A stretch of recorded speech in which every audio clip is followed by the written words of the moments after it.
네, 안녕하십니까. 품질경영 기사, 산업기사, 실기시험 대비. 자, 이번 시간에는 공업통계 일반에 대해서 강의를 좀 시작하도록 하겠습니다. 자, 공업통계 일반. 이 분야는 필기시험 준비하실 때부터 여러분들이 많이 공부를 좀 하셨고 충분하게 이해를 하셨을 거라고 믿습니다. 이 분야의 영역에 대해서는 직접적으로 시험에 출제되는 경우는 아주 적습니다. 하지만 이제 다른 분야의 시험 문제를 출제할 때 출제하는 과정에서 풀이를 하는 과정에서 이 분야의 문제를 좀 모르면 시험 문제 풀기가 좀 난해하는 문제들이 있죠. 용어라든지 여러 가지 문제가 있기 때문에 먼저 나온 용어가 뭐가 나와요? 우리 교재에 보시면 데이터의 유형 이렇게 나오죠. 이 데이터의 유형에서 물어보는 시험 문제는 하나도 없어요. 하지만 시험 문제의 데이터에서 무슨 이야기가 나와요? 계수치 데이터 이런 거 나오죠. 계수치 데이터. 그 다음에 또 뭐가 있어요? 계량치 데이터. 같은 말로 계수치 데이터, 그러니까 무슨 이산형 데이터 또는 연속형 데이터 이렇게 표현으로도 쓰고 있죠. 이거는 뭐 이미 여러분들이 이제 필기시험 준비하시면서 충분하게 이야기를 했을 거라고 믿고 있습니다. 그 다음에 두 번째는 무슨 이야기가 나왔어요? 모집단과 표본 이런 게 나오죠. 모집단하고 표본이라는 용어들이 좀 나오는데 여기는 조금 우리가 알아둘 필요가 있죠. 기본에 많은 공부를 하셨겠지만, 자, 우리 항상 관심의 대상은 뭡니까? 모집단이죠. 관심의 대상은 모집단이에요. 근데 모집단은 대부분이 무슨 성격을 가지고 있습니까? 유한 모집단이 아니라 무한 모집단의 성격을 가지고 있죠. 그래서 이 모집단의 특성에 대해서, 품질 특성에 대해서 알고 싶은 것이 우리의 관심사입니다. 따라서 그런데 이 모집단은 무한 모집단이기 때문에 자꾸 변한다는 거죠. 따라서 우리가 이거에 대해서 분석을 해보기가 상당히 어려워요. 그래서 이 모집단으로부터의 일부의 것을 뭐 해와요? 샘플링을 해오죠. 샘플링을 이렇게 해다가 이렇게 취한 표본, 이걸 갖다 우리는 표본이다 이렇게 이야기를 하죠. 표본. 그래서 그러면 표본은 이제 원소의 개수가 정해져 있고 또 어느 한정 내에 들어있기 때문에 여기에 대해서 이 표본을 갖다가 우리는 뭐 할 수 있어요? 분석할 수가 있죠. 자, 그래서 이 표본을 갖다가 어떻게 해요? 분석을 해보니까 평균이라는 값을 알 수도 있고요. 평균이라는 값을 알 수도 있고요. 자, 평균은 일반적으로 산술평균을 이야기하죠. 산술평균. 그래서 산술평균은 어떻게 얘기합니까? 각각의 xi들의 값을, xi들을 전부 다 더해가지고 어떻게 하면 돼요? n으로 나눠주면 평균이 되겠죠. 이건 산술평균이다 이렇게 이야기를 하죠. 그 다음에 우리가 관심의 대상은 또 뭐가 있어요? 표준편차 이렇게 하죠. 자, 표준편차는 스몰 s를 갖다가 표기를 하는 것으로 알고 있죠. 그래서 표준편차는 어떻게 구합니까? 각각의 xi하고 그리고 xi가 평균과의 차이를 갖다가 이야기하죠. 근데 그것들의 평균과의 차이를 합해버리면 뭐가 돼요? 이 평균과 차이 합하게 되면 0이 돼버리죠. 그래서 이 0을 방지하기 위해서 어떻게 했어요? 제곱을 해주죠. 제곱을 해주고 그리고 뭐예요? n-1 이걸 갖다 우리는 자유도라고 얘기했죠. n-1은 자유도로 나눠주면 되죠. 그래서 곱펜트니까 뭘 주면 돼요? 이렇게 뉴트를 씌워주면 되겠죠. 그래서 이걸 갖다가 우리는 표준편차 그렇게 이야기를 하죠. 그 다음에 뭐가 있었어요? 분산 이렇게 했죠. 분산은 이거는 뭐예요? 표준편차의 제곱을 갖다가 우리는 분산이라고 이야기를 하죠. 즉 다시 하겠다면 뭐예요? 이 뉴트만 벗겨내면 되죠. 그래서 시그마의 xi를 갖다가 x에 바로 뺀 거 이걸 갖다가 n-1로 해주는 이걸 갖다가 우리는 분산 이렇게 이야기를 하죠. 자, 그래서 이런 것들을 보고 우리는 뭐라 그랬어요? 이걸 보고 통계량이다 이야기했죠. 통계량이다. 근데 우리가 알고자 하는 건 통계량을 알고자 하는 게 아니죠. 뭘 알고 싶어요? 여기 모집단의 모수를 알고 싶었던 거죠. 모수를. 그래서 어떻게 해요? 이 통계량, 자, 여기에 나와 있는 통계량을 가지고 이걸 갖다가 추정하게 되죠. 이걸 보고 우리는 추정을 한다 이렇게 이야기하죠. 자, 이걸 보고 우리는 뭐라 그래요? 검정을 한다 이렇게 이야기를 하고요. 표본을 분석하는 걸 갖다가 검정한다 이렇게 이야기를 하고요. 통계량에 나와 있는 검정값을 가지고 모수를 추정하죠. 어떻게 해요? 자, 표본에서 취한 x파가 뭐일 것이다? 이때 평균 뮤일 것이다 하고 뮤를 추정하게 되고요. 또는 이때 표하는 표준편차 s가 뭐일 것이다? 시그마일 것이다 하고 이렇게 표준편차일 것이다 하고 추정을 하게 되죠. 그래서 이걸 보고 추정 이렇게 하게 하죠. 그래서 우리가 통계적 가설 검증의 가장 중요한 학문인 검정과 추정이라는 것이 이제 대두가 되어 있죠. 자, 이렇게 해서 여기에 나와 있는 이 식들 이 식들은 아주 기본이면서도 시험에 아주 출제를 많이 하고 있는 그런 유형들이니까 꼭 좀 기억을 해 주셔야 되겠죠. 그래서 여러분들 교재 다음 페이지를 보시게 되면 뭐가 나와 있어요? 데이터의 중심척도. 자, 중심값을 알 수 있는 중심척도 한 게 나왔죠. 자, 중심척도 그러면 보통 뭘 이야기합니까? 평균을 이야기하죠. 평균. 평균값들이 있겠죠. 그래서 조금 전에 썼던 이런 산술평균 이런 것들을 갖다가 이야기를 하죠. 자, 그리고 산술평균 우리가 이야기하는 이렇게 구하는 것들은 평균 중에서는 아까처럼 모집단에 대한 평균 이걸 갖다가 모평균 이렇게 이야기를 하고 모평균은 일반적으로 교재에서 뭐라고 표기를 하고 있어요? 뮤라고 표기를 하고 있죠. 그리스 문자에 뮤라고 표기를 하고 있고요. 자, 뮤는 어떻게 계산이 됩니까? 이거는 일반적으로 xi 각각의 xi 값들을 뭘로 나눠주면 돼요? n으로 모집단의 원소의 개수 그래서 n으로 나누면 되겠죠. 그래서 뮤라는 값으로 이렇게 이야기를 할 수가 있죠. 근데 뭐가 있어요? 앞에서 얘는 표본의 평균 이렇게 이야기하죠. 그래서 이걸 보고 표본 평균한 것을 우리는 일반적으로 산술 평균을 구하고 있죠. 산술 평균 이렇게 산술 평균을 구하고 있는데 이 값은 일반적으로 표기를 뭐라고 해요? x바라고 표기한다 그랬죠. 그래서 x바로 표기하기 때문에 이때는 어떻게 해요? 각각의 xi들에 대한 것들을 합해서 어떻게 해요? 이때도 마찬가지로 원소의 개수인 n으로 나눠주면 된다. 여기서 말씀드렸었죠. 이렇게 해서 평균값을 구할 수 있겠고요. 또 하나, 자, 평균 말고 뭐가 있었습니까? 우리가 평균 말고 앞에서 했던 것처럼 중앙값이라는 게 있을 수 있었죠. 중앙값, 메디언값 해서 중앙값을 뭘로 구했었어요? m2다 이렇게 표기를 많이 했었었죠. 중앙값을 구하는 이런 것들이 또 있었고요. 그 다음에 또 뭐가 있었어요? 최빈값도 있었나요? 최빈값. 최빈수 이렇게 표기도 했었고요. 그 다음에 우리가 범위의 중앙값 해서 미드레인지 이렇게 이야기했었죠. 그래서 우리가 이야기하는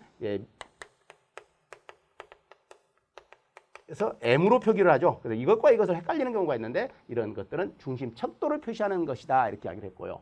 그 다음에 뭘 표시해요? 산포를 표시하는 방법도 있죠. 산포를 나타내는 거. 자, 산포를 나타내는 것의 대표적인 거 뭐였었습니까? 우리가 가장 많이 사용한 거 제곱합이 나오죠. 제곱합. 그래서 이 제곱합을 갖다가 우리는 뭐라고 했어요? 변동이다. 그래서 변동이다 또는 총변동이다 이렇게 이야기를 하죠. 그래서 변동이다. 그런데 이 변동 구하는 거는 이 제곱합을 구한다, 변동안을 구한다 하면 이제 뒤에서 나오는 우리가 실험계획법에서 가장 기본이 되죠. 항상 이 변동값을 구하지 않고는 모든 문제를 풀 수 없는 이런 식으로 대두가 되어 있죠. 그래서 이 변동은 어떻게 구해요? 일반적으로 우리가 변동을 구할 때는 자, 각각의 xi들에 대한 제곱을 xi들에 대한 제곱을 갖다가 뭘로 빼주면 돼요? 이걸 ct로 빼주면 되죠. ct 수정항이라고 그랬었죠. 자, 그러면 이걸 다시 이야기하면 뭐예요? 각각의 xi에 대한 제곱들을 뭐예요? ct는 뭐예요? 전체의 시그마 xi들에 대한 제곱 요거에 대한 전체의 제곱이죠. 제곱을 통해서 뭘로 n으로 나눠주는 거 이게 수정항이 되고 있죠. 그래서 변동을 구하는 거 이거는 이제 이미 여러분들이 다 잘 아시리라고 보고 있고요. 또 하나 뭘 썼어요? 우리가 표준편차. 자, 표준편차 이게 있었죠. 표준편차를 구하는 거. 그래서 앞에서 표준편차 S를 구하는 거 이렇게 이야기를 했었고요. 또 하나 표준편차가 나오면 반드시 이 표준편차 제곱을 하면 뭐가 되죠? 분산이 되죠. 분산. 그래서 분산을 구한다 하는 문제들도 대두가 되고 있죠. 또 하나 이제 우리가 이런 산포를 구하려고 보니까 반드시 뭐가 나와요? 이 자유도라는 개념도 한 번씩 나오게 됐었죠. 그래서 자유도도 마찬가지로 우리가 실험계획법에서 이 제곱합과 자유도는 반드시 알아야 되는 그런 내용으로 대두가 되고 있었죠. 자, 그 다음에 이런 것들의 내용들로 그 다음에 산포에 또 뭐가 있었나요? 분산 나오니까 범위도 있었겠네요. 범위. 렌지 그러죠. 최대값에서 최소값을 뺀 거 이런 것들도 있었죠. 또 하나 우리가 특이하게 분산 산포 쪽에서 좀 알아야 될 간간히 어쩌다 한 번씩 뭐 물어보는 경우가 있습니다만은 항상 변동개수 이런 것도 있었죠. 변동개수는 뭘로 표기를 했었어요? CV다 이렇게 표기를 하고 있죠. 변동개수. 자, 변동개수는 어떻게 구했습니까? 변동개수는 우리가 표준편차를 뭘로 나누면 됐어요? x의 평균. 그러니까 x바로 나누게 되면 이게 변동개수가 됐었죠. 자, 그러면 이 변동개수가 구해지면 똑같은 말인데 이것만 조금 똑같은 말인데 무슨 문제가 되면 상대분산이라는 표현도 많이 나오고 있죠. 상대분산. 그러면 상대분산이라는 표현은 뭐예요? 우리가 이야기하는 변동개수의 제곱을 이야기를 하고 있죠. 자, 이런 용어들. 자, 이런 용어들에 대해서는 이미 여러분들이 충분하게 이론 시간에 학습을 했었고 가장 많이 우리가 통계적 가설 검증 분야에서 충분하게 여러분들이 학습을 했던 그런 내용들이시죠. 그래서 좀 기억을 좀 상기시켜 주시면 되겠고요. 조금 전에 우리 이론편에서 공부하셨던 그 이론편 교재를 확인을 해보시면 우리 지금 실기 교재도 충분하게 설명이 되어 있지만 부족한 분야가 있다면 우리가 필기의 이론편 교재를 참고하시면 충분하게 설명이 되어 있습니다. 자, 그러면 조금 전에 설명드린 내용을 가지고 한번 문제로 한번 확인해 볼까요? 문제로 한번 확인해 보죠. 우리가 실전 문제편에서 보면 문제들이 나와 있죠. 그 중에 두 번째 문제를 한번 보죠. 다음과 같은 데이터 18개가 있다. 각 질문에 답을 해라. 자, 3, 9, 6, 15, 5, 3, 5, 5라는 단위가 센치를 줬으니까 이게 연속형 데이터 또는 계량형 데이터, 개수치가 아니라 계량형 데이터다 하는 것을 알 수가 있죠. 계량치 데이터다 이렇게 알 수가 있죠. 자, 뭘 가르쳐요? 중심적인 경향을 측정하는 평균, 그리고 뭐 했어요? 기하평균, 그리고 중앙값, 그 다음에 중앙값인데 범위의 중앙값, 미드레인지를 구하라는 이야기죠. 자, 이거 구하시면 되죠. 평균은 어떻게 구해요? 이거 다 더해서 뭘로? 하나, 둘, 셋, 넷, 다섯, 여섯, 일곱, 여덟 이렇게 나누면 되죠. 그래서 평균을 구하게 되면 다 더하면 얼마가 됩니까? 이거 다 더하니까 이게 계산기로 더해보시면 되죠. 그래서 다 더하니까 51이네요. 그럼 51을 뭘로 나누면 돼요? 원소의 개수는 하나, 둘, 셋, 넷, 다섯, 여섯, 일곱, 여덟. 그래서 8로 나누면 되겠죠? 8로. 이렇게 구해서 나누니까 뭐 해야 돼요? 자, 문제를 풀 때는 어떻게 해야 됩니까? 자, 1번 항상 문제 풀이하실 때는 실제 이 문제가 나왔다. 그러면 먼저 1 해서 평균 이렇게 하죠. 자, 평균 해서 평균 x반은 하고 가능하면 식을 써주는 게 좋습니다. 실제 문제 풀이를 하실 때는 그러면 어떻게 돼요? 각각의 모든 xi에 대한 것들을 더해서 뭘로? n으로 나눠 준다. 자, 이렇게 나누다 보니까 뭐가 돼요? 전체가 51이 되죠. 그러면 8로 나누니까 하는 거죠. 그래서 이렇게 나눠보니까 계산하시니까 얼마 돼요? 6.375가 되더라 하고 이렇게 해주시면 되겠죠. 자, 그리고 두 번째 뭐예요? 뭘 물어봤어요? 기하평균. 그래서 기하평균은 그래서 기하평균을 구하는데 뭘로? 기하평균 G다 그랬죠. 자, 기하평균을 구하는 것은 어떻게 구해요? 기하평균 G는 어떻게 구하냐면 각각의 원소, 그래서 각각의 원소들이니까 x1 곱하기 x2 곱하기 x3죠. 각각의 원소들을 곱한 값에다가 뭐 해야 되며 요걸 갖다가 각각의 원소의 개수, 여기 같으면 3이면 3, 그런데 여기는 원소의 개수가 8이니까 쭉 해서 8분의 1로 제곱승을 하시면 되죠. 제곱승. 이게 기하평균이죠. 자, 이렇게 해서 각각의 구하면 되죠. 그래서 3 곱하기 9 곱하기 땡땡땡땡 해서 얼마까지? 5까지. 이렇게 해서 이걸 8분의 1로 1승을 하면 되죠. 물론 여러분들은 이걸 갖다가 전부 다 계산 손으로 쓸 필요는 없어요. 이렇게 10까지만 써놓고 그리고 나서 뭐 하시면 돼요? 이걸 계산기로 푸시면 되죠. 계산기로. 그래서 이렇게 계산하니까 얼마가 나와요? 뭐 5.558 이렇게 나오게 됐죠. 자, 이런 식으로 해서 논리적으로 좀 문제를 풀어달라 하고 제가 OT 시간에도 오리엔테이션 시간에 충분하게 말씀을 드렸었죠. 중앙값은 뭡니까? 세 번째 중앙값은 이제 여기다가 다 쓰느니 앞에서만 좀 설명을 드리겠습니다. 중앙값은 가장 작은 수에서 큰 수들로 나열을 하면 하는 거죠. 자, 그러면 뭐가 돼요? 3, 그 다음에 또 3이네요. 그 다음에 5, 그 다음에 5가 2개 나와 있죠. 5가 3개나 있네요. 5가 있고, 그 다음에 뭐가 있습니까? 9 있고, 그 다음에 6 있고, 그 다음에 15가 있죠. 자, 그러면 8개니까 이쪽으로 4개, 이쪽으로 4개죠. 그러죠? 4개면 중앙은 요게 중앙이네요. 자, 그러면 중앙값을 구할 때는 어떻게 돼요? 5하고 5를 더해가지고 2로 나눠주면 된다 그랬죠? 그러면 뭐가 됩니까? 중앙값은 5가 되겠네요. 그렇죠? 중앙값은 5가 되죠. 자, 그러면 범위의 중앙값은 얼마가 됩니까? 범위의 중앙값은 어떻게 해요? 항상 가장 큰 값, 믹스값 15에서 가장 적은 값 3을 빼가지고 뭘 해요? 2로 나눠주면 되겠죠? 가장 큰 값에서 가장 적은 값을 빼서 이렇게 나눠주면 되죠. 그러면 얼마가 돼요? 여기 12를 2로 나누니까 이게 더해주죠. 참 범위니까요. 미안합니다. 더해주죠. 그래서 18을 2로 나니까 9가 되겠죠. 9가. 자, 그래서 범위의 중앙값 이렇게 구할 수 있고요. 그 다음에 3포인트는 제곱합. 자, 제곱합은 어떻게 구했었어요? 앞에서 제곱합을 구하는 식. 자, xi에 대한 제곱을 뭘로? xi에 대한 요거에 대한 제곱을 해서 뭘로? n으로 나누면 된다 그랬죠. 이 식에다가 그대로 넣어가지고 풀면 되죠. 자, 그래서 결국은 3의 제곱 더하기 9의 제곱 더하기 6의 제곱 더하기 15의 제곱 더하기 5의 제곱 더하기 3의 제곱 더하기 5의 제곱 더하기 5제곱 해서 다 더해주면 되죠. 이 값 계산하고 이렇게 이건 다 더해서 아까 51의 제곱을 8로 나누는 값을 빼주시면 되겠죠. 이렇게 해서 구하시면 되겠고요. 자, 표준편차 구하는 식 앞에서 말씀드렸듯이 어떻게 구합니까? 표준편차를 구하는 식은 xi를 x로 빼서 요걸 갖다가 제곱을 하고요. 그리고 이걸 갖다 표준편차를 구하니까 n-1이 되죠. n-1. 그래서 요걸 뉴트를 씌워주면 되겠죠. 뉴트를 씌워주면. 자, 이것도 이렇게 식 써놓고 그대로 갖다 집어넣어주면 되는데 이렇게 해서 넣어주시면 되는데 계산기를 잘 쓰신 분은 어떻게 해요? 표준편차도 한 번에 구할 수 있도록 되어 있죠. 그래서 아니면 계산기를 못 쓰시는 분들 같은 경우에는 이걸 그대로 풀으시면 되겠죠. 풀어서 이 값 그대로 넣어주게 되면 표준편차를 구할 수가 있죠. 그 다음에 범위는요. 가장 큰 값 15에서 3을 자 15에서 3을 빼주면 얼마가 돼요? 이건 15에서 3을 빼면 12가 되겠죠. 12처럼 변동가 되겠고요. 자, 변동 개수 CV는 어떻게 구했습니까? 조금 전에 CV는 어떻게 구한다 했어요? 우리 표준편차를 뭘로?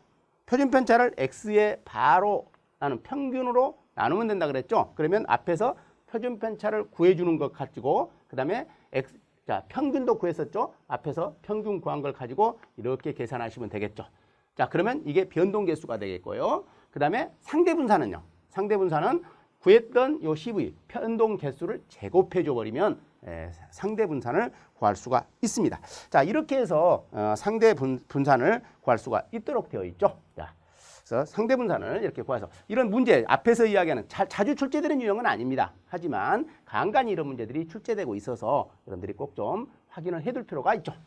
그리고 나면 하나 이제 저희들이 또 알아둬야 될 용어들이 좀 있었죠. 뭐가 있냐면 여러분들 교재에 자, 확률 분포를 들어가기 전에 알아둬야 될 게 수치 변환이라는 용어가 나옵니다. 수치 변환. 이것도 별도로 시험 문제에 출제되는 경우는 많이 없습니다. 하지만 시험 문제에 녹여들어서 나오는 그런 경우들이 좀 존재를 하죠. 그래서 수치 변환도 조금 알아두실 필요가 있는데 수치 변환이라는 것은 어떤 특정한 데이터에다가 어떤 상수를 빼고 나서 그 값에다가 다른 상수를 곱해버리는, 곱하거나 나누어 쓰는 거, 나누는 것을 갖다가 우리는 수치 변환시킨다 이렇게 하기를 하죠. 즉 다시 이야기한다면 어떤 xi라는 값이 있으면 이 xi라는 값에다가 어떤 숫자, 그러니까 우리가 일단 어떤 상수 값을 빼버린다는 거죠. 자, 빼고 나서 여기에다가 뭐예요?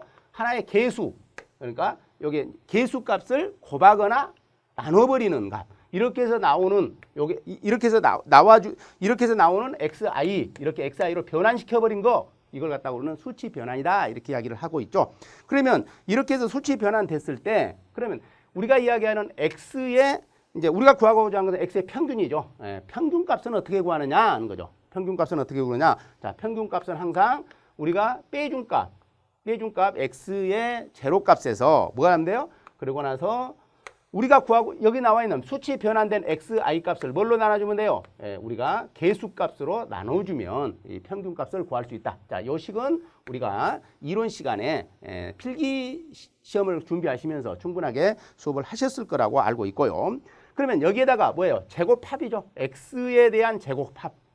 이것도 물어보는 경우가 있죠. 그러면 x에 대한 제곱합을 구할 때는 어떻게 구해요? h0에 대한 제곱, 요 개수값의 제곱이죠. 개수값의 제곱을 뭘로요? x의 우리가 있는 x의 요 x죠. 수치 변환된 것에 대한 제곱합을 구해서 이렇게 구할 수 있죠. 또 뭘 구할 수 있어요? 분산을 구할 수도 있는 경우도 있죠. 분산. 자, 분산을 이렇게 해서 x에 대한 분산값 이런 걸 물어보는 경우도 있죠. 그러면 이것도 마찬가지로 h0에 이거의 제곱분의 1이죠. 그러고 나서 기존은 그때의 분산, x에 대한 분산값, 나와 있는 분산값으로 이걸 소문자가 되겠죠. 이렇게 해서 구할 수가 있습니다. 이렇게 그래서 수치 변환되는 거 이것도 이제 한 번씩 여러분들이 좀 알아두시면 되겠죠. 하나 예를 들어 볼까요? 예를 들어서 한번 살펴보죠. 뭐. 그러면 예를 들어 보면 이런 거죠. 자, xi가 하는 거죠. 자, xi가 만약에 xi에 이게 xi에 여기에다가 100을 빼가지고 그리고 나서 곱하기 50으로 수치 변환됐더라. 자, 50으로 수치를 배웠더라. 근데 그럴 때 x의 바가 즉 우리가 평균값이 얼마냐면 90이고 하는 거죠. 평균값이 90이고 그다음에 x에 대한 제곱합이 200이더라 하고 이렇게 문제가 주어지죠.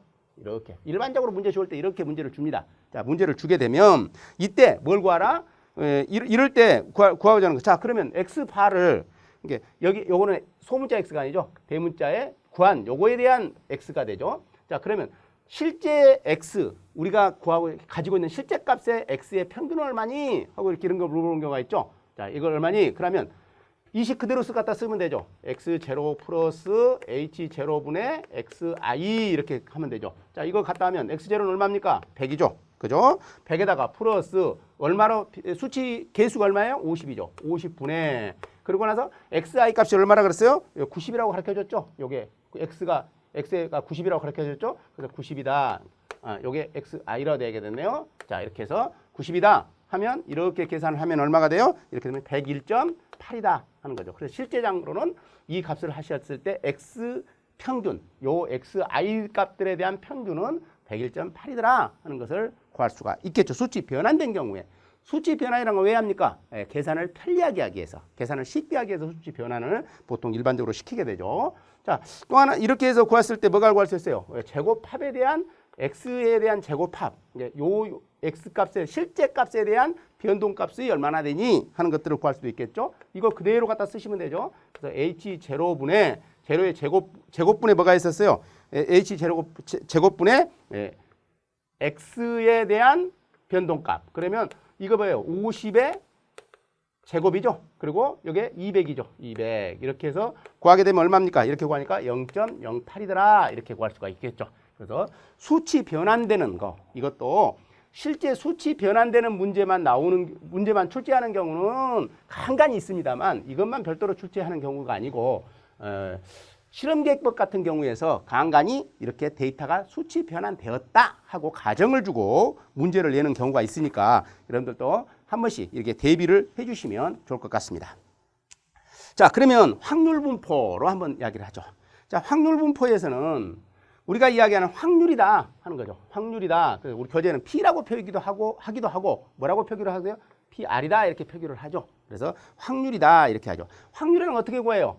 우리가 가지고 있는 표본 공간을 뭘로 나눠주면 됩니까? 표본 공간 분해 뭘로 하면 돼요? 그 표본 공간 속에서 발생하는 사상. 그래서 사상이 A다라 하면 이렇게 A를 갖다가 나눠준 거 이걸 갖다가 우리는 확률이다 이렇게 이야기를 하고 있죠. 자, 근데 이 확률에 대한 법칙을 좀 알아둘 필요가 있습니다. 확률의 법칙. 자, 표본 공간은 항상 동일한 이 표본 공간, 요걸 갖다 우리는 표본 공간이라 그러죠. 그러면 이 표본 공간은 항상 얼마예요? 1이죠. 이 공간은 항상 1이다 하는 거죠. 1. 자, 1이다 하는 것을 알 수가 있고요. 자, 그러면 이때의 확률, 우리는 확률은 얼마예요? 항상 0보다는 크고 무엇보다는 작아요. 1보다는 적게 되겠죠.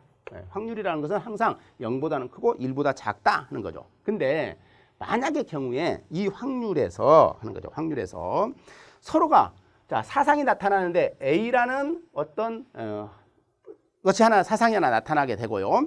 그다음에 A라는 사상이 나타나고 그다음에 B라는 사상이 하나 나타나는다. 이렇게 따로 떨어져서 자, 요게 A라는 사상과 B라는 사상이 나타난다. 이런 사상을 보고 뭐라 그래요? 배반 사상이다. 이렇게 얘기를 하죠. 그래서 두 개의 배반 사상이 나타난다고 한다면 하는 거죠. 배반 사상이 나타나고 한다면 이때의 A하고 B의 합집합 하는 거죠. 이렇게 A하고 B의 합집합 이런 식으로 나타나게 되면 다 이거 더해줘 버리면 되죠. 예. 요거하고 요건 별개니까 더하면 되죠. 그런데 이런 경우가 있겠죠. 이런 경우가 A라는 것과 B라는 게 이렇게 나타나. 요게 A고 이게 B다 하는 거죠. 자, 그러면 이때는 A하고 B의 합집합 이렇게 합집합하게 되면 어떻게 나타납니까? 그러면 A에 대한 확률. 자, 우리가 A에 대한 것에다가 A에 대한 확률에다가 그다음에 뭐 하면 돼요? B에 대한 확률을 더하면 되죠. 자, B의 확률을 더했더니 요 분야가 중복돼 버렸죠. 중복됐죠. 그래서 이건 빼줘야죠. 그래서 어떻게 해요? A하고 B에 대한 교집합 성분을 빼줘야 되겠죠. 자, 이런 것들을 보고 우리는 뭐라 그래요? 덧셈 법칙이다. 이렇게 이야기를 하죠. 자, 우리가 하고 있는 가장 집합에 대한 내용들이죠. 가장 기본적으로 나타나는 내용들. 자, 이런 것들 몇 가지 좀 알아두시면 충분하게 자주 이게 출제되는 문제도 아니고요. 이게 뭐 한 1년 내 2년에 한 번 정도 이런 문제들이 간간히 출제되는 유형이 있으시니까 한 번씩 보시면 될 것 같습니다. 자, 그리고 그보다 더 중요한 게 있죠. 이런 확률이라는 것들보다 더 이제 우리가 꼭 알아야 될 내용이 그 우리 교재 다음 페이지에 나오는 기대치 하는 게 나오죠. 기대치. 자, 기대치라는 것, 이 기대치가 나오기 전에 뭐 이산형 확률 변수, 연속형 확률 변수 하는 용어들이 좀 나오게 됩니다만 각각의 항목에 대한 기대치가 나오는데, 자, 예를 든다면 이런 거죠. 자, 우리가 이야기하는 x가 나타날 수 있는 기대값 해서 이렇게 표기를 하죠. x가 나타날 수 있는 기대값 이렇게 이야기하죠. 그러면 이 x가 나타날 수 있는 기대값은 어떻게 표기되니 하는 거죠. 그러면 이게 이산형 확률 변수라고 한다면 하는 거죠. 이산형 확률 변수라고 한다면 이때는 x가 나타날 수 있는 각각의 x가 나타날 수 있는 확률에다가 여기에 p의 x, 이게 x가 p일 확률 이렇게 해서 구할 수 있는 이런 것들이 되죠. 근데 이거는 시험 문제 나올 일이 없습니다. 간간히 뭐가 나와요? 여기에 관련되는 자 이런 것들이죠. A의 X 이렇게 자 이걸 풀으라는 문제들이 간간히 출제가 되는 경우가 있겠죠. 자 그렇게 되면 이거는 A는 뭡니까? 상수죠. 그래서 이거는 그대로 나가버리면 되죠. 상수 앞으로. 그래서 2의 X 이렇게 표기가 되죠. 이런 것들이 한 번씩 간간히 시험 문제에서 나온다는 거죠. 자 예를 들면 이런 거죠. 기대치 중에 X하고 그 다음에 플러스 마이너스 Y인 경우는 어떻게 푸니? 이걸 갖다 전개를 어떻게 해야 돼? 하는 것들이잖아요. 그러면 이거는 뭐예요? 상수가 없으니까 그대로 2의 x에다가 플러스 마이너스 자 기대값인데 y에 대한 기대값을 플러스 마이너스 하는 것하고 같다 하는 것으로 우리는 이야기할 수가 있죠. 근데 만약의 경우엔 이 뭐 독립이냐 배반이냐 하는 이야기까지 이렇게 나오게 되면 조금 우리 이론평 교재를 좀 보시면서 이런 것들을 조금 확인해 둘 필요가 있습니다. 간간히 이런 문제가 한 번씩 출제된다 하는데 이런 문제들도 자주 출제되는 건 아니고요. 한 1년 3번이죠. 1년에 시험이 3번인데 1년에 한 번 정도 나올지 안 나올지. 그래서 보통 보면 2년 간격으로 한 번 정도 출제되는 것 같습니다. 그래서 이런 확률에 대한 기대값 그리고 분산에 대한 기대값, 분산의 법칙 이런 것들 한 번씩 좀 봐두시면 그렇게 큰 문제가 일어나지는 않을 것 같습니다. 자, 그러면 이걸 갖다가 하기 위해서 한번 우리 필요한 문제를 가지고 한번 확인을 해보도록 하죠. 자, 어떤 제품의 A, B 두 제품을 용접해서 만들어졌답니다. 두 제품이 용접해서 만들어졌는데 제조 실적에서 A의 길이는 평균이 20cm, 분산이 9제곱cm고 B의 길이는 평균이 45cm, 분산이 16제곱cm의 분포를 하고 있음을 알고 있었다. 이 두 롯데를 랜덤하게 한 개씩 추출해서 용접하는 제품을 만들 때 제품의 평균과 분산을 구하라 이런 문제죠. 자, 평균과 분산을 구하라. 자, 이 문제를 풀려면 어떻게 풀면 돼요? 첫 번째 평균 풀려고 하죠. 평균. 자, 평균에 대해서 풀려고 합니다. 자, 평균에 풀면 어떻게 해요? 우리가 기대하는 거잖아요. 어떻게? A하고 평균이니까. 자, 두 개의 제품의 길이의 평균은 어떻게 해요? 두 개가 더해지는 거죠. A하고 B가 더해지는 거죠. 이렇게. A하고 두 개를 더했으니까요. 그래서 평균 길이를 구하는 거니까요. 자, 이렇게 하게 되면 이건 어떻게 돼요? 2의 A에다가 플러스 기대값, B에 대한 기대값이잖아요. 자, B에 대한 기대값으로 구할 수 있죠. 자, 그러면 이대로 넣으면 되죠. A에 대한 평균의 길이는 얼마예요? 20였었잖아요. 기대하고 있는 게. 그 다음에 B에는 플러스 45니까. 그러면 이거는 뭐예요? 65다 하는 걸 알 수가 있죠. 평균은요. 자, 근데 문제는 뭐예요? 두 번째는 이제 분산이죠. 요 분산. 앞에서 제가 평균에 대한 것은 설명을 드리고 분산에 대한 것을 간단하게 교재를 좀 참고해라 이렇게 말씀을 드렸습니다만은 자, 분산이라는 것은 서로 이 두 개가 각각이 나타나는 이게 랜덤하게 하고 있는 랜덤하게 나타나고 있는 독립적인 사상을 취하고 있죠. 랜덤하게 나타났다 하는 이야기는 뭐예요? 이게 서로가 독립이다 하는 거죠. 독립적이다 하는 거죠. 그래서 독립사상을 갖고 있는 거죠. 그러면 독립사상을 갖고 있기 때문에 이때 분산은 하는 거죠. 자, A하고 두 개 B에 대한 분산을 구하려고 하는 것이죠. 자, 그러면 이 독립적인 사상이기 때문에 물론 따로 떨어져 있다는 거잖아요. 떨어져 있다는 거이기 때문에 이건 어떻게 하면 돼요? 이것도 똑같이 뭐예요? 분산은 A에 대한 분산하고 B에 대한 분산이 B에 대한 분산값을 더해버리면 되죠. 만약에 독립사상이 아니면 어떻게 해요? 상호 연계된 사상이라고 한다면 이때 뭐예요? 상관계수 값을 빼줘야 되는 문제가 생기게 되겠죠. 그래서 이렇게 더해주게 되니까 어떻게 돼요? 이때 A는 9가 되고 그리고 B가 얼마요? 16이 됐으니까 그러면 여긴 25다. 그래서 분산은 25 제곱센티미터고 이거는 센치가 되겠죠. 이렇게 해서 답을 낼 수가 있겠죠. 그래서 제품의 길이는 평균은 65cm가 되고 표준 분산은 25 제곱센티미터가 된다 하는 것을 알 수가 있죠. 자, 그러면 우리 또 하나 문제를 가지고 확인 한번 해보죠. 확률 변수 x의 평균이 20이고 표준 편차가 1일 때 이 기대값, 자, 2x의 제곱에 3 플러스 3x 플러스 4의 값을 구하라 하는 문제가 있죠. 자, 그대로 뭐예요? 기대값을 푸는데 뭐예요? 2의 x의 제곱 플러스 3의 x 플러스 4의 값을 구하라 하는 문제죠. 자, 이거 구하면 어떻게 돼요?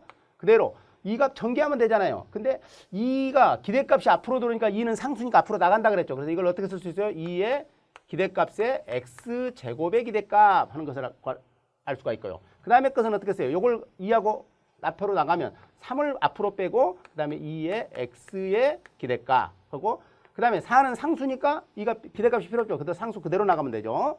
자, 여기에서 우리가 알아야 될 거 하나씩이 있죠. 그대로 풀라고 보니까 우리가 기대값의 법칙에서 어떤 문제가 있었냐면 x의 제곱은 뭐하고 같다? 뮤의 제곱에다가 플러스 시그마의 표준편차의 제곱하고 같더라 하는 거고요. 그 다음에 x는요 뭐예요?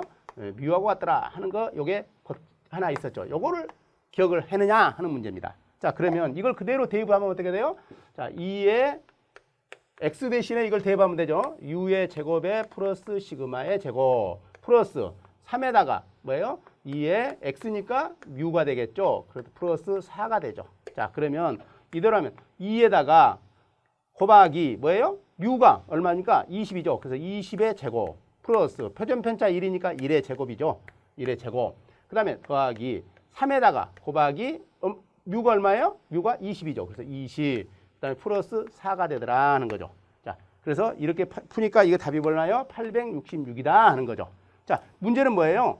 이런 문제가 나왔을 때 이 우리가 기대값의 법칙을 아느냐 하는 문제를 물어보고 있는 가장 일반적인 문제죠. 물론 이런 문제는 실기시험에 나오는 문제가 아니라 필기시험에 많이 문제가 나옵니다만 간간히 어쩌다가 한 번씩 이런 문제도 출제를 하고 있다 하는 거 좀 알아두시면 여러분들이 이해를 돕는데 고득점을 받는 데는 문제가 없을 겁니다. 하지만 자주 출제되는 문제가 아니기 때문에 좀 참고로 학습을 하시면 될 것 같습니다. 자, 그러고 나면 여러분들 이제 교재 쪽으로 교재로 조금 넘어가 보면 어떤 문제가 있냐면 우리가 공분산이라는 용어가 좀 나오겠죠. 공분산. 자, 공분산 이것도 한 번씩 어쩌다가 한 번씩 묻는 문제니까 자, 공분산이란 건 뭐예요? 우리가 이렇게 x하고 y에 대한 공분산 이걸 묻는 문제가 간간히 나오게 되죠. 자, 이건 결론식만 좀 이해를 해두면 어떻게 구할 수 있어요? 기대값이죠. 뭐하고 대한 x하고 x, y에 대한 기대값이죠. x, y에 대한 기대값에다가 뭐 해야 돼요? 뮤의 x에다가 뮤의 y를 빼는 값과 같다 하는 거. 이것도 좀 공분산에 대한 법칙 이게 좀 알아두시면 될 것 같습니다. 근데 이때 만약에 이게 서로가 x하고 y가 서로가 독립사상이라면 어떻게 될까요? 그러면 이게 뭐가 돼버려요? 0이 돼버리죠. 독립사상이라면. 그래서 좀 이것도 같이 좀 살펴봐 두시면 좋죠. 자, 그 다음에 또 하나가 뭐냐면 우리가 상관계수라는 용어가 나오는데 상관계수는 다음에 상관해기 분석에서 제가 자세하게 설명을 해드리겠습니다. 교재 앞에 좀 나와 있지만 뒤에 간간히 같이 물어보는 경우가 있어서 하나 교재에는 넣어놨는데 상관해기 분석에서 이렇게 나오는 문제니까 그때 충분하게 설명을 좀 드리도록 하겠습니다. 자, 그 다음에 또 하나 문제가 있었죠. 그때 이제 분포별로 우리가 이항분포에 대한 식. 자, 이항분포를 구하는 이항분포의 확률 구하는 x의 우리가 x에 대한 확률을 구한다. 자, 이때 이항분포의 확률을 구한다는 것은 이항분포를 어떻게 구해요? 어떻게 하냐면 n에서 x까지 그러고 나서 어떻게 해요? p의 x에다가 그리고 1-p의 어떻게 해요? n-x로 구한다. 자, 이렇게 해서 이항분포인 경우에 확률이 얼마니 하는 문제를 묻는 경우가 있는데 이런 경우는 나중에 지금 여기서 공업통계학에서는 문제를 거의 출제하지 않습니다. 이 문제는 어디서 많이 출제를 해요? 우리가 저쪽에 샘플링 검사 쪽에서 샘플 검사의 오시곡선에 대한 문제를 다룰 때 이런 문제가 나오게 됐죠. 그래서 한번 참고로 좀 이 식만 좀 기억을 해두시면 되겠고, 여러분들은 이미 필기시험 과정에서 이 식을 구하는 문제들은 다 이미 알고 계시라고 알고 있습니다. 또 하나 뭐예요? 포화성 경우에는 어떻게 하죠? 포화성 분포인 경우에는 어떻게 그때 구하는 우리 x에 대한 확률을 구할 때는 어떻게 구해요? 그때는 자 2에 뭐예요? np죠. np m으로도 표기를 하죠. np에다가 뭘로? 그리고 나서 m에 뭐예요? x승. m이라는 것은 이때 m은 뭐예요? np하고 같은 거죠. np하고 같은 거죠. 그리고 나서 x의 인테그랄 이렇게 풀 수가 있죠. 정규 분포인 경우에는 거의 묻고 있지 않기 때문에 여러분들이 굳이 식을 구할 필요는 없습니다. 자, 그다음에 표준정규분포라는 게 나오죠. 표준정규분포. 자, 표준정규분포란 건 뭐예요? 요거는 조금 기억을 좀 해두실 필요가 있죠. 자, 표준정규분포는 각각의 확률, 자, x가 어떤 x의 값이 있어요. 그러면 이 x의 값을 각각의 x의 값을 표준화시켜버리는 것들을 이야기하죠. 표준화시켜버리는 것. 그래서 이때 예를 든다면 우리가 이야기하고 있는 그 변수 확률이 뮤라는 것들을 가지고 있으면 뮤는 어떻게 구해? 뮤값은 표준정표의 뮤값으로 우리가 g값 또는 뮤값 이렇게 하죠. 그래서 뮤라는 것들을 하려면 각각이 갖고 있는 x값에서 뭘로? 평균을 빼서 뭘로 구하면 돼요? 표준편차로 구하면 되죠. 그러면 이때 어떤 식이 구해져요? 이렇게 정규분포를 할 때 그때 이 값이 뮤가 되면 이 뮤값 요게 얼마 되니 하는 것들을 이야기하죠. 요 뮤가 얼마 돼 하는 것들이죠. 자, 근데 이건 어디다가 또 알아둬야 될 필요가 있어요. 우리가 가설 검증을 할 때 유의 수준에 대한 각각의 유의 수준에 대한 기각치를 구할 때 하는 거죠. 기각치를 구할 때 이럴 때 활용이 되고 있죠. 그래서 이거는 가설 검증 시간에 제가 더 자세하게 설명을 좀 해드리도록 하겠습니다. 그래서 가설 검증 시간에 자세한 설명을 해드릴 테니까 그때 좀 확인을 좀 해주시면 되겠고요. 그다음에 이제 T분포, 그러니까 T분포인 경우가 있죠. 자, 그러면 앞에서 이야기하는 정규분포인 경우와 T분포인 경우에는 정규분포인 경우에는 어떤 상태에서 활용을 하냐면 우리가 모집단의 표준편차를 알 때 사용을 하는 거고요. T분포는 모집단의 표준편차를 모를 때 사용을 하는 거죠. 그때 이 T값은 어떻게 구합니까? 이때 T값은 어떻게 구해요? 각각의 X에 대한 평균을 뭘로? 뮤란 값으로 빼가지고 뭐예요? 표준편차를 루트 N으로 나눠주면 되죠. 요 식들은 이미 여러분들이 필기 시간에 공부를 다 하셨기 때문에 굳이 설명을 안 드려도 되지만 지금 한 번 정도 좀 알아두시라는 의미에서 뒤에 이제 가설 검증 시간에 계속해서 나오는 이야기들이죠. 그래서 그때 더 자세한 설명을 드리겠습니다. 그리고 나서 또 뭐가 있어요? 카이제곱 분포라는 게 있었죠. 카이자성 분포. 그러면 카이자성 분포는 어떻게 구했어요? 이거 구하는 것은 우리가 제곱합을 뭘로 나눠주면 됩니까? 이거는 우리가 적어주는 우리 시그마의 자승으로 나눠주면 되죠. 그래서 카이제곱 분포에 대한 거. 또 뭐가 있었어요? F분포 있었죠? F분포. 자, F분포는 어떻게 구했었어요? F분포라는 것은 우리가 카이1에 대한 제곱을 자유도에 대한 원으로 나눠주면 됐었죠? 그러고 나서 요거는 카이2에 대한 제곱을 자유도 2로 나눠주면 되는데 이건 다시 이야기한다면 뭐예요? 분산 1하고 분산 1에 대한 비였었죠? 그래서 이거에 대한 것들 같이 좀 알아두시면 되겠죠. 자, 그 다음에 우리 이론교재에 나와 있는 각 분포의 관계라든지 각 분포에 대한 근사 조건이라든지 중심극한 정리 이런 문제들에 대해서는 여러분들이 이제 뒤에 가설 검증 시간에 이렇게 충분하게 설명이 되고 있기 때문에 그때를 참고해서 제가 설명을 좀 드리도록 하겠습니다. 자, 지금까지 이번 강의에서 말씀드리고 있는 이런 확률 분포, 그 다음에 공업통계 일반, 앞에서 말씀드린 것처럼 이 내용은 사실은 시험 문제, 우리가 실기 시험 문제에서는 자주 다루지 않고 있는 문제입니다. 한 1년 내지 1년에 한 문제 정도씩 이렇게 출제되고 있는 문제지만 이 분야가 좀 중요하다는 것은 다음 시간에 이야기하고 있는 가설 검증이라든지 또는 다른 관리도 문제라든지 샘플링 이론에서 응용되고 있기 때문입니다. 그래서 여러분들이 필기시험을 준비하시면서 공부를 했던 내용들을 그대로 좀 학습해서 좀 해두신다면 단독으로 출제되는 문제는 거의 없으시니까 좀 확인을 해서 다음 문제, 응용해서 문제를 풀어낼 때 참고하실 수 있도록 좀 학습을 하셨으면 되겠습니다. 자, 이번 시간에 수고 많이 하셨습니다.